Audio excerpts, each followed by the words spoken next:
welcome to Desk Ladyada. Hi, it's Desk of Sicky Ada. Yeah, you're this sick week. Last week also I was very sick. I'm getting over it, so I'm like upright now. But I'm like very sniffly and I have a cough drop so that I don't cough uncontrollably for the next 25 minutes of fun. We could talk about some hardware, like, this week I didn't really do anything. I didn't even do email.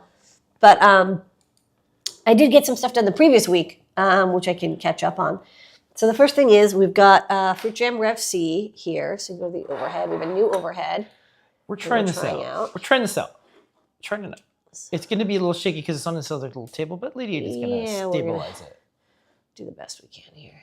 I'll put it on a big... You know what? It's actually not the table. It itself is just... it's that arm that's on. So what I might do is I might actually retrofit it with a...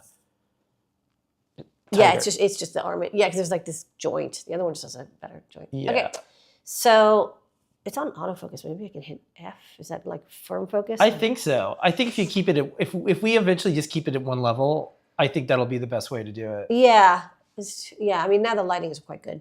Yeah, that's actually not for fixed focus because I keep hitting it and it keeps refocusing.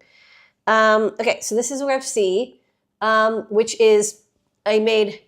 It's like until you test something, you don't really know that you made a mistake. And there was one thing that I didn't test before I ordered the Rev C PCBs because I tested in CircuitPython, but on Arduino, which is the I2S amp. And so you can see here I have one little blue wire fix, little hand fix, where I swap the M clock and LR clock for I2S because in CircuitPython, we put in, I'm going to just twist this a little bit. Can I do that? Okay. In CircuitPython, we fixed the PIO so that you can have LR clock and B clock in any order. You do have to have those two I2S pins next to each other, but they can be like either way you want. Whereas, and then we fixed it in Pico SDK. Jepler, I think, did a PR upstream. But Arduino I2S, the library that comes with Pico Arduino from Philhauer Core, doesn't even let you pass in the other pin. It always assumes it has to be the next pin. And I looked at well, can I do a PR and fix it so you can do either because that'd be really cool. And then it was I just looked at it and I was like, this is going to be such a nightmare because every function call has to change, and I didn't want I have to change every function API. I didn't really want to do that. I didn't think they'd accept it either. And so I'm like, you know what? I'll just swap it in hardware. It was actually not too hard. I think, it's just two vias. It was a little bit less elegant routing, but that's fine. And then the other thing I messed up is these two LEDs got swapped. So when you plug in this USB, this LED lit up. But, again, that was really easy to fix. And now I have a hardware test that tests all of the functionality. So I'm not going to plug in the DVI. I'll just have to believe me that the DVI output does work. But this is my hardware test, which is also usually the factory test. So that's what I ship when I ship hardware. So then if you go to the computer. Yeah.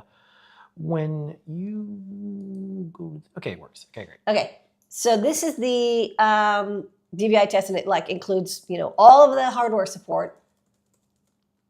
And basically it checks the SD card. It does I2S with that codec that I've been using, the 321 DAC 311 gain. And I have a little thing that it plays an octave of notes that you'll hear in sine waves. And then it sets up the NeoPixels. I fixed the NeoPixels because they now work on pins higher than 32. It sets up the HSTX output. It initializes the USB host on the second core, which also uses another PIO, so it's two PIO used. And then NeoPixel uses the... NeoPixel and I2S basically share the third one. They alternate because... NeoPixel shares with... I don't remember what it shares with, but it shares with something else. So I actually tried to do bitbang NeoPixel, but bitbang NeoPixel really blocks the DVI, and it was very the DVI got very upset because it was missing a lot of the HSTX peripherals. It needs to have these IRQs go off, and they weren't going off. So even though it's processorless, it's still doing some stuff in the background. And I didn't like that the NeoPixel was bit banged. So I went back to PIO NeoPixel. It still doesn't like it. You call it constantly, so I don't call it like don't draw the NeoPixel all the time because it will pause the display. LEDs. Oh, and the Wi-Fi, the ESP-C6. So I fixed that all up, and now I can program it as a pass-through USB. So I've got Wi-Fi working, and then it basically on the loop it does this random line draw on the DVI. So it's like you can constantly see something happening. If you plug in an SD card, it'll initialize it and display the output. It'll toggle the red LED. It'll print all the analog voltages. It'll scan the I2C bus, which should show you the DAC. Every 10 seconds, it scans for Wi-Fi, so it tells me the Wi-Fi is working. And when you press the buttons, the NeoPixels light up. And then what I did, because I2S on the Arduino is like, it's very like, hi, you're just going to push data raw. Like there's no DMA. And I was like, I don't really want to get into DMA right now because, again, I think that 99% of people are going to use this either through Pico SDK and it's some existing I2S code, or they're going to use it with CircuitPython where we have like all the stuff like really like nailed down very well. But I just write samples in the USB after the USB host task completes. I write a sample basically if it's ready, like if it's ready for the next data, and this will block, I believe, until more data is ready. But this goes every 44 kilohertz, so it's fine. And I didn't see any issue with USB. And it also does the headset detect, which I kind of like about this chip. So it can detect when a headset is inserted by looking at the impedance on the mic detect line, which should either be shorted to ground or it'll be connected to an electric mic. So it'll tell you when there's a headset, and then what I do is I actually mute the speaker or the headset. So it'll it's not instantaneously because I don't check it constantly. And it's not on an IRQ line. I'm just checking it every second or so, or every quarter second. But then it will switch over. So it does do the switch over. So what I'll do is let me connect to it. And I uploaded it earlier, and it has I don't know why. Sometimes the Wi-Fi doesn't emit. I got to figure out why. Okay. And this is my little PIO detector, so it tells me which PIO is available. So actually there's one free, which I think might be used by I2S sometimes, or maybe one of these state machines is used by I2S. So what's nice is that it can detect, the Wi-Fi's working, scanning, I2C is going, and if you can hear the beeps, it's making these beeps to the speaker, so you go to the overhead. And then what's cool is, I have this. So this is through the little onboard speaker, which sounds great because it's a little sine wave. Sine waves always sound good. I think what we have to do is move this way. Then maybe I'll mirror this. Nope, that didn't do the right thing. Let me see. Let me mute this for a second. Yeah. So this needs to go here. And then, so this is now flipped. Okay, so this is now, but now this is upside down. So maybe I can go like that. Okay, so actually that works better. Oh, but now it's mirrored. The text is mirrored. You hit the mirror button. No, because then hit it again. Hit one more time. Okay, yeah. That's not mirror, that's rotate. Yeah. Okay. We'll try focusing again. Yeah. Okay, sorry. So I wanted to show this, but I was getting cut off because this is meant for me to only be sitting in front of my desk. Okay. Yeah, it's okay. We'll figure it out. Yeah. What? No, I was going to say, so you want to have it so it's a different orientation? No, now it's perfect because great. Okay. I wanted to be in front of the camera. So you could see it, yeah. So I can see it and people can see me. Yeah, I couldn't do it by myself before. That's okay. So It's done now. Yeah. It's just you had to hit the button that's not. Yeah, I was like, it says mirror, but it's not. No. Okay. So yeah, when I plug in the headphone, the speaker turns off, and then if I go to the computer, it'll say headset removed, headset detected. So it knows when you've plugged in the headset. So it's kind of nice. So now all the hardware has been tested. And then the last thing, if we go to the overhead one last time, actually turn this off because it's a little annoying, is I have the little over thing.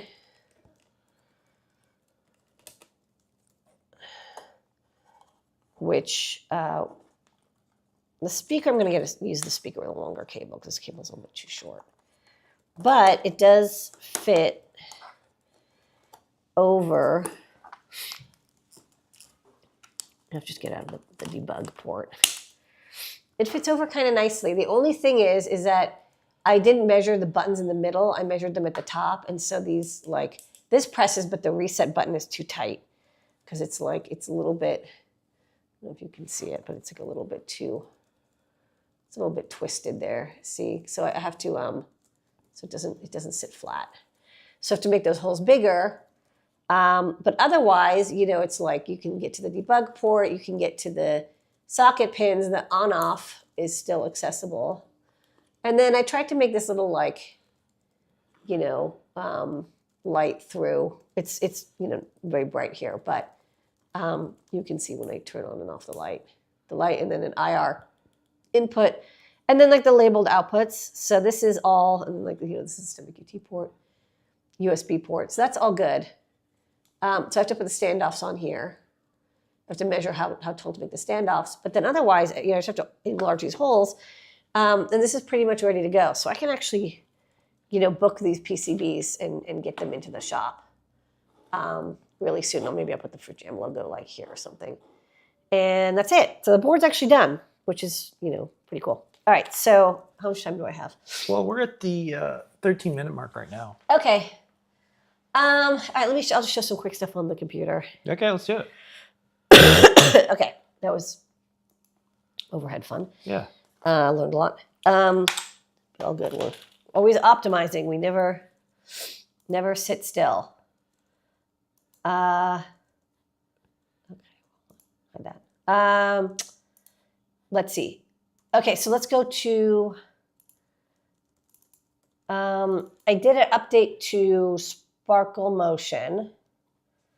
So after trying 16 different things to get the yield for the microphone to be better, and I've had this issue with the other Sparkle Motions because I don't use these mics often, the I2S microphones. I usually use PDM mics. And the PDM mics have a top hole, but the I2S mics have a bottom hole. And the problem is that whenever you have, even though the hole is being here, with the selective soldering machine, soldering these, and then going over here, it always, a little bit of flux, always kind of worked its way into the hole on the mic, which was down here.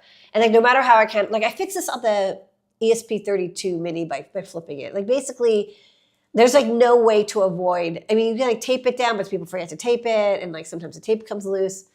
So I was like, you know what? I give up. I'm gonna flip the microphone upside down. So this board is now double-sided with the microphone on the back, which I don't super like because this is much more complicated to make, a little more expensive.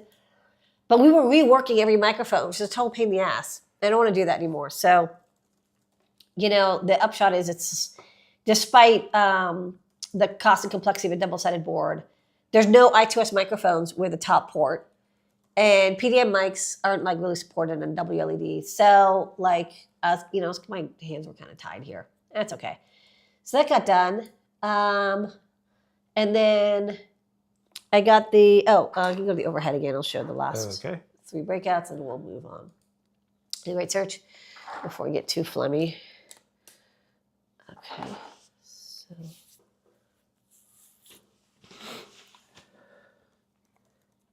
Yeah, capacitive touch buttons are hi. Okay. So this is the 2 stepper drivers that I got from the last week. This is kind of the next one after the TMC 2209. It doesn't use current sense resistors, so you notice there's no big current sense resistors like we do have on like this this ST spin prototype. See those big big resistors here. 0.5 ohm resistors because you need, or 0.05 ohm resistors, I don't remember, because you have to measure the current in order to do current limiting. These have internal current limiting with auto current detection. So you can do a little bit more current. I think you do like 2.4 instead of 2.1 amps or something RMS, and ditto with a TMC 2240. So these are kind of similar size, different pinout though, because this one is like a fully standalone stepper. So there's like all these configuration pins, like config 1, 2, 3, 4, 5, 6, 7. And this one has diagnostic outputs and analog inputs, and it has NB and I think S here are the encoders. So there's like 3 encoders inputs. So it has like a lot more functionality because you can only control it over SPI. What's interesting is this is the first chip where there is no, you can do step direction, like you can toggle those pins, but there's no micro-step configuration using GPIO. You have to use SPI. So what this means is if I want to get this chip, I can kind of like get out pretty quickly because I'll just mess with the config pins and just see like, do they work and figure out a test. It's like if they are connected, then they work. And I don't have to write any software, but for this one, I have to get a driver working. And it's like, these chips have like 15 trillion like little flags. So I'm going to use Claude, but still it's a pain. And then finally, in the same batch of proto PCBs I got, I'm going to bring back the PiTFT 2.4 inch, which was really delayed due to chip shortage. And then I kind of just like got really tired of working on it. So a lot of things got updated with it. Yeah, see, it's like I can't really even. Okay, still. One using using SMT headers, so it's lower cost, easier to manufacture. Another thing is I had these like pin headers, but with the modern like Pi 5 and Pi 4, there's so many things like sticking out everywhere now that I decided instead to put a 40-pin FPC GPIO breakout. So it's like pin 1 is pin 1, pin 2 is pin 2. It's just like completely matched up here, which is really easy to break out. And then you have like access to all the GPIO for the Raspberry Pi 4, 5, whatever. And we have little boards that break out from this FPC to like a plug or a socket. And so it's, very easy. It's very inexpensive, very easy to connect external hardware. But this, because this kind of covers the entire display, right? So kind of take it up and there's these buttons. And the big thing is changing the STMP chip to TSC 2207. I don't know if you can see, but the TSC 2207 I2C. But it's kind of a good resistive touch controller, and it has kernel support. So you can use this fully like kernel driven, or you can use it in BitBang user mode. Okay, so that's the hardware I got. So let's go to the Great Search. All right, here we go. Where in the world is that part I need? The Great Search with DigiKey. Alrighty, the Great Search brought to you by DigiKey and Adafruit. Thank you so much, DigiKey. This week, Ladyada, like all weeks, takes a look around and helps you find the things that you need on digikey.com. Yeah. Okay, so this week, a couple weeks ago, we released the Wiz 5500 Breakout because people wanted to like add Ethernet easily, and I got a lot of requests to like, could you please add a way to do PoE with this, or like a version that has PoE support, which is, it doesn't, the PoE pins are the 4 pins that are not connected to the WizNet. So it's actually like, there's no electrical reason, there's no firmware reason not to do it. It's just I have to like create the PoE module. And to be honest, like I could like make one board that just is like double-sided maybe and has PoE on the top and the WizNet on the bottom, and it wouldn't be that much bigger. But I thought, and this is the chip from DigiKey, I thought it would be way nicer if I could get a PoE module from DigiKey, because I know DigiKey stocks them. And especially if I could get one that was like very compact, that like maybe, again, I'd flip the design over, I'd have the chips on the bottom and the module would be on the top, and it would be like chunky, but the Ethernet jack is chunky too. And that way you could get 3 volts or 5 volts out. And I thought those were like the two, like usually the PoE modules come with a couple different options, but just make sure that 3.3 volt, 5 volt were available, because then I could either pick and place it on or have it plug in. Tell people I can either stock it or get it from DigiKey, or people can get it on their own. And then suddenly you've got like PoE supported hardware, and then you don't have to have, you just plug something in. And if you have PoE, like we have PoE in this house because we finally we did it right. Yay. So we have like PoE pulled into every room, and then we have PoE routers, like wall sub routers on every room. If you want to add PoE sensors and stuff, it's really, really easy. So I do get it. Like it's really nice, especially if you want to have something that's like 50 feet away. You don't have to pull a power cord 50 feet, because the Ethernet you can get 50, 100 feet so easily, as long as you're not using like more than a couple watts. And most of these like IoT sensors aren't. You're good to go. Very common with cameras. Okay, so let's look for PoE. And let's just, I don't know, I'm going to search for PoE and see what happens. So there's power supplies off board, and these are like standalone injectors and adapters. And these are very common, and I actually suggest them for a lot of people, because you don't have to, if you don't have PoE on your, Ethernet board, you get one of these things, and then you put the PoE in, it does the conversion, gives you power out. So it's like kind of sweet. But I do want something that's on the chip. So there's controllers. For this, I'd have to, again, DIY. These are great. They're they do a lot, but I would have to design my own. I'd actually, I might eventually do that, just because, again, if I wanted to have it be really compact. The one thing about these modules is like, they have to plug in. With this, I wouldn't have to do the plug-in part. It would just be like, ready to go.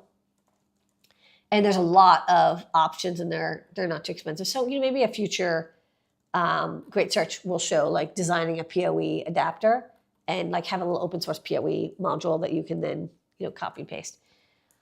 But for now, let's check out DC-DC converters. Because the thing is, you need like a transformer, and you need like diodes. You need a lot of stuff going on there to get that AC 48 to 60 volts, whatever, out, and then step it down, isolate it. You have to isolate and convert it. So let's look at active DC-DC converters with one output and see what we get. So what's cool is there's actually quite a few options here. And like I said, there's a few different voltages available, 5 volts, 3 volts. Just for like fun, let's just only look at 5 volts right now. The reason I'm saying 5 is because oftentimes a lot of boards have a 5 to 3 volt converter or step down. So we can, 5 volts kind of gives you support for a lot of different things. And then if you have a device that also, wants to do USB or something, you don't have to boost up to 5. Okay, so we've got these modules. Looks like one is 7 watts, and then we have 9 watts. Interesting, the 9 watts is a little less expensive, but it's also much taller. Let's see, it's actually the same design. They just swapped or very similar design, just swapped the inductor, because the transformer is what really sets the pricing. And then you'll notice a lot about PoE modules. There's kind of a standard stick style. And these stick styles are very common and popular. You'll see them a lot in there's like an Arduino shield that has Ethernet, and you just solder one of these in, or you plug one in. They're common, plug-in replacements. However, they're really long. And so, will it work? Yes, but you're dealing with like a long stick that you're going to have to deal with. And for our design, it's more like blocky, rectangularly shaped. And it's like, an inch or, maybe I could do like an inch or inch and a half by an inch, but I don't want to have something that's like 3 inches long, because that will really, there's no real easy way to add that to this design. Unfortunately, I can't limit it by shape, but you can see that there's some that are plug and some that are not. So let's just look for stuff that's normally stocking. Let's, look at those. And second, let's do by price. Let's take a price limit of $250 or so. And the least expensive is like the stick style, $7 per tray. These are nice, and I would totally use, like, they even have the full wave rectification in the corner, up top corner there. But, these are kind of cool too. I like that these are rectangular. So let's take a look at these more. So one thing that's interesting is it has these like SMT, like these were SMT'd on, and it's like these kind of pads that are golden pads that are on the bottom. So let's look at these. So these are, compliant. They're pretty small. They're like, an inch by an inch by an inch, which is nice. A little SMT. Again, to come in different heights depending on whether you want 7 or 9 watts. Short circuit protection. Looks like they come in a couple different options. So this is the module, and it gives you you just need a capacitor on the output. Looks like maybe you do want a full wave rectifier on the input as well. And it comes in a couple different setups. It looks like this is the version that has those SMT nubbins, which is okay, but I kind of prefer, this is like weird, this is a through hole, but the through holes come to the side. What I want is this style, because ideally what I would do is maybe I'd even have little like skinny sockets. And if you wanted PoE, you just plug it in, like boom, now you have PoE. So you could decide you want 3 volt, 5 volt, or 12 volt if you so desire. So these are good, but I want the plug-in type. So let's keep going down the list. And this is the first one. So this is 5 volt, 7 watt. Nice and slim. I actually kind of like this one. I'll say it's a little more expensive though, because remember I sorted by price. So the cheapest is $7. And then this one is $8.75. So it's more expensive, to not get the stick version. This one is single-sided. That's probably why it's much less expensive. Again, single-sided assembly is going to be easier. And in general, like more cost-effective, better yield, less packaging issues. But it basically, jumps up $1.25 the minute you want these through-hole style. And then, these pin, for some reason, are a little bit more expensive too. But I do like this one. I like the plug-in. It's compact, but it's got little pins. So this one is the 5 volt, but, they have a 12 volt, 3.3 volt. People can pick and choose which one you want. They're available in, they have 93 in stock, so it's not too bad. So I'm going to pick this one. This is Silvertel AG9905 LP, so like low profile, plug-in style. So what I'll do is I'll redesign that WizNet breakout board to add little pads, little through-hole pads with sockets that you can plug this into or solder it in, and now you have a PoE version of the Ethernet module. And that is the great search. Where in the world is that part I need? The great search with DigiKey. Alrighty, that's a show this week. Thank you so much, everybody. Boy, it's been a Sniffly. weird few days. Yeah. This is what we're doing. Yeah. This is what we're doing. We're just gonna keep doing this. I'm going to have some more tea. Yep. The background changes, but we're just gonna keep to our mission. All right. Bye, everybody. All right. Bye, everybody. See you next week. Bye.